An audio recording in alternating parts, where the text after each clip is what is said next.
Hello students, और आप सबका बहुत बहुत स्वागत है स्टडी माफिया में, जहां पढ़ाई होती है स्मार्ट तरीके से। मैं उम्मीद करता हूं आप सबकी बोर्ड एग्जाम की तैयारी एकदम जोरों शोरों से चल रही होगी। तो आज हम आपकी टेक्स्ट बुक फ्लेमिंगो से एक ऐसी पोएम उठाने जा रहे हैं जो सिर्फ इंपॉर्टेंट ही नहीं बल्कि दिल को छू लेने वाली है। अच्छा, इस पोएम में डाइव करने से पहले एक छोटा सा सवाल है मेरे मन में। जब भी आप किसी हाईवे से गुजरते हैं तो क्या आपने सड़क किनारे बैठे उन छोटे दुकानदारों को, उन ठेले वालों को कभी अच्छे से नोटिस किया है?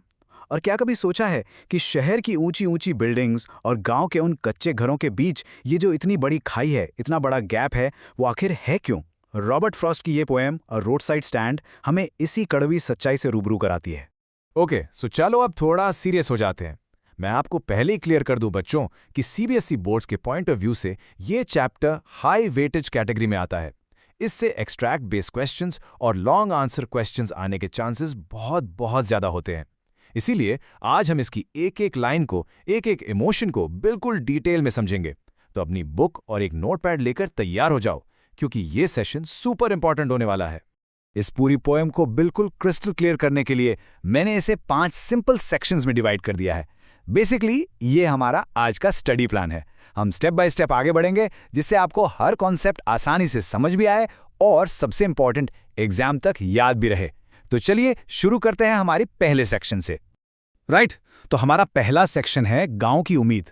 यहाँ हम पोएम की सेटिंग को समझेंगे और ये देखेंगे कि गांव के गरीब लोगों ने ये रोड साइड स्टैंड आखिर किस उम्मीद से, क्या सोचकर लगाया है। पोएम की शुरुआत एक बहुत ही सिंपल सी इमेज से होती है। एक पुराना सा घर है और उसके मालिक ने घर के आगे सड़क के बिल्कुल पास एक नया सा छोटा शेड लगा लिया है। जरा इस इमेज को अपने दिमाग में बनाओ। एक तरफ पुराना घर जो उनकी गरीबी दिखाता है और दूसरी तरफ एक नया शेड जो उनकी एक नई उम्मीद, एक नए एफर्ट को दिखाता है। देखो, ये समझना बहुत जरूरी है कि ये शहर सिर्फ एक दुकान नहीं है। नहीं, ये गांव के लोगों की उम्मीद का प्रतीक है, a symbol of rural hope.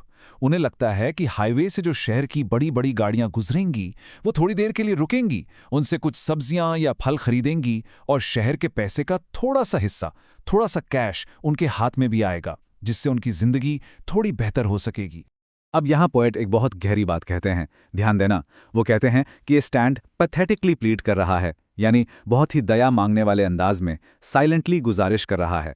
लेकिन अगले ही लाइन में वो कहते हैं कि ये मत समझना कि वो डोल ऑफ ब्रेड यानी भीख में रोटी मांग रहे हैं। नहीं, बिल्कुल भी नहीं, वो भीख नहीं मांग रहे। और यही लाइन हमें पोएम के सबसे इंपॉर्टेंट कॉन्सेप्ट पर लाती है, डिग्निटी ऑफ लेबर। इसको नोट कर लो बच्चों, एग्जाम में ये फ्रेज आपके आंसर को एक्स्ट्रा मार्क्स दिलाएगा फॉर श्योर। इसका मतलब है मेहनत की इज्जत। गांव के लोग चैरिटी या दया नहीं चाहते, वो अपनी मेहनत से, इज्जत से पैसा कमाना चाहते हैं। सिंपल सा एग्जाम्पल है, जैसे अगर आप मेहनत करके एग्जाम में 90% लाते हो तो उसकी खुशी अलग होती है, बचाए इसके कि कोई आपको फ्री में पास कर दे। राइट, यही उनकी भावना है। चलिए इस सेक्शन को जल्दी से रिकैप करते हैं। तो अभी तक हमने जाना कि गांव के गरीब लोगों ने शहर के लोगों से कुछ पैसे कमाने की उम्मीद में एक छोटा सा स्टैंड लगाया है। सिंपल, लेकिन उनका मकसद भीख मांगना नहीं बल्कि अपनी मेहनत और इज्जत से कमाई करना है। चलिए अब आगे बढ़ते हैं। तो गांव वालों की उम्मीद तो बिल्कुल साफ है, लेकिन क्या उनकी ये उम्मीद पूरी होती है? इस सेक्शन में हम देखेंगे कि जिन शहर के लोगों का वो इतने बेसब्री से इंतजार कर रहे हैं, उनका इन गरीबों के प्रति आखिर रवैया क्या है। ये लाइन सच कहूं शहर के लोगों की पूरी पर्सनैलिटी बता देती है। पॉलिश्ड ट्रैफिक का मतलब सिर्फ चमचमाती हुई गाड़ियां नहीं है, इसका मतलब है उन गाड़ियों में बैठे अमीर, वेल ड्रेस्ड शहरी लोग। और ये लोग वहां से गुजरते हैं विद अ माइंड अहेड, यानी उनका ध्यान सिर्फ अपनी मंजिल पर है, अपनी पार्टी पर है, अपनी मीटिंग पर है। उन्हें अपने आगे देखने से फुर्सत ही नहीं कि वो सड़क किनारे बैठे किसी इंसान को देख पाएं। और पोएट कहता है कि चलो मान लो अगर गलती से कोई गाड़ी एक पल के लिए रुक भी गई तो वो मदद के लिए नहीं रुकती, बल्कि उसमें बैठे लोग आउट ऑफ सॉर्ट्स यानी चिढ़ जाते हैं, इरिटेट हो जाते हैं। क्यों? क्योंकि उन्हें लगता है कि इस आर्टलेस पेंट वाले यानी इस गंदे से डेढंगे से स्टैंड ने इतनी खूबसूरत पहाड़ी सीनरी को मार्ड यानी खराब कर दिया है। Just imagine the thinking. उन्हें किसी इंसान की गरीबी नहीं दिख रही, उन्हें सीनरी खराब होने की चिंता है। यहां हम इस पोएम के सेंट्रल कॉन्फ्लिक्ट को साफ साफ देख सकते हैं।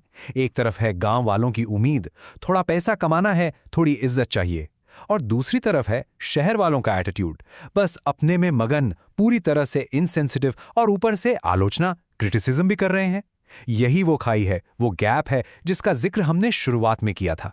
पोएट एक बहुत ही पावरफुल मेटाफर यूज करता है। वो कहता है कि ये शहर जो फूलों की तरह खिले हुए हैं, वो गांव के सपोर्ट के बिना सिंकिंग एंड विदरिंग यानी डूब जाते और मुरझा जाते।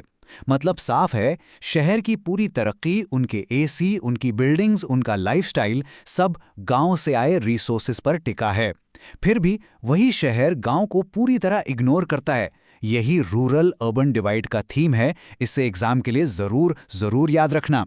तो इस सेक्शन का क्विक रिकैप, हमने देखा कि गांव वालों के मासूम उम्मीद के बिल्कुल ऑपोजिट शहर के लोग उनके प्रति पूरी तरह से इंडिफरेंट हैं, उन्हें देखते तक नहीं, और अगर देखते भी हैं तो उनकी मदद करने के बजाय उनकी आलोचना करते हैं। यही इस कहानी का सबसे दुखद, सबसे पेनफुल पार्ट है। अब तक पोएट एक ऑब्जर्वर की तरह हमें शहर और गांव की कहानी बता रहा था, लेकिन अब इस सेक्शन में पोएट अपने खुद के एहसास, इस अन्याय, इस इनजस्टिस को देखकर उसके दिल में उठ रहे गुस्से और दर्द को बयान करेगा। यह पोएम का सबसे इमोशनल हिस्सा है, तो पूरा ध्यान यहाँ। रॉबर्ट फ्रॉस्ट कहते हैं कि मेरी शिकायत वो नहीं है जो शहर के लोगों की है। मुझे इस बात से फ़र्क नहीं पड़ता कि सीनरी ख़राब हो रही है। मेरी असली तकलीफ़ है ट्रस्टिंग सॉरो। ये बहुत ही खूबसूरत फ्रेज़ है बच्चों। इसका मतलब है वो विश्वास से भरा दुख जो उन गांव वालों की आंखों में दिखता है। वो दिन भर उम्मीद से आती जाती गाड़ियों को देखते हैं और जब कोई नहीं रुकता तो उनका दिल टूट जाता है। ये वो दुख है जो कभी कहा नहीं जाता, व्हाट इज़ अनसेड। यहाँ ये एकदम क्लियर हो जाता है कि पोएट के लिए असली मुद्दा सुंदरता नहीं बल्कि इंसानी तकलीफ है, ह्यूमन सफरिंग। उसे इस बात से दर्द होता है कि इंसान ही इंसान के दुख के प्रति इतना अंधा, इतना बेपरवाह कैसे हो सकता है। एक तरफ लोग इतने लाचार हैं और दूसरी तरफ लोग उनकी लाचारी का मजाक उड़ा रहे हैं। ये लाइन थोड़ी डिफिकल्ट है, इसे बहुत ध्यान से समझो। यहाँ पोएट इन लोगों का दुख देखकर इतना ज्यादा फ्रस्ट्रेट और हेल्पलेस हो जाता है कि उसके मन में एक भयानक ख्याल आता है। वो कहता है, मैं इस सोच को रोक नहीं पाता कि कितना सुकून मिलेगा अगर मैं इन लोगों को एट वन स्ट्रोक यानी एक ही झटके में उनके सारे दर्द से हमेशा के लिए आज़ाद कर पाता। एक पल के लिए उसे उनकी मौत उनकी रोज की तकलीफ से बेहतर लगने लगती है। सोचो कितना दर्द होगा उसके दिल में। लेकिन अगले ही पल, as I come back into the scene, जैसे ही पोएट अपने होश में वापस आता है, उसे अपनी गलती का एहसास होता है। वो खुद से सवाल करता है कि अगर मैं इतने दर्द में हूं और कोई मेरे पास आकर कहे कि चलो मैं तुम्हें तुम्हारे दर्द से आज़ाद कर देता हूं, तो मुझे कैसा लगेगा। ये उसकी गहरी एम्पैथी, उसकी संवेदनशीलता दिखाता है। वो उनका दर्द इतना फील कर सकता है कि एक पल के लिए अपना मेंटल बैलेंस खो बैठता है। यही उसका इंटरनल कॉन्फ्लिक्ट है। तो इस सेक्शन का रिकैप करते हैं। हमने देखा कि पोएट गांव वालों का दर्द इतनी गहराई से महसूस करता है कि वो निराशा में, फ्रस्ट्रेशन में एक एक्सट्रीम सोल्यूशन सोच लेता है। लेकिन उसकी इंसानियत एंड एम्पैथी उसे तुरंत सही सोच पर वापस ले आती है और यही चीज उसे एक महान कवि बनाती है। चलिए अब हम आते हैं अपने फाइनल और सबसे इंपॉर्टेंट सेक्शन पर। यह सेक्शन आपके एग्जाम में लॉन्ग आंसर्स लिखने के लिए एक ब्रह्मास्त्र साबित होगा। यहां हम इस पोएम की सभी मेन थीम्स को एक साथ समराइज करेंगे। ओके, तो इस पूरी पोएम से हमें 4 मेन थीम्स मिलती हैं। इनको दिमाग में एकदम सेट कर लो। पहला, रूरल पॉवर्टी एंड स्ट्रगल यानी गांव की गरीबी और उनका डेली का संघर्ष। दूसरा, अर्बन इंडिफरेंस यानी शहर की लापरवाही। तीसरा, इनइक्वालिटी एंड सोशल इनजस्टिस यानी शहर और गांव के बीच बढ़ती असमानता और अन्याय।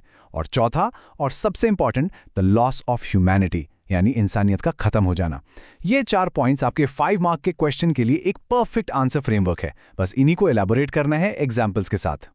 तो इस पूरे डिटेल्ड एनालिसिस के बाद मैं आपके लिए एक सवाल छोड़कर जा रहा हूं। रॉबर्ट फ्रॉस्ट ने ये पोएम लगभग 90 साल पहले लिखी थी। क्या आपको लगता है कि ये आज भी 2026 में उतनी ही सच्ची है?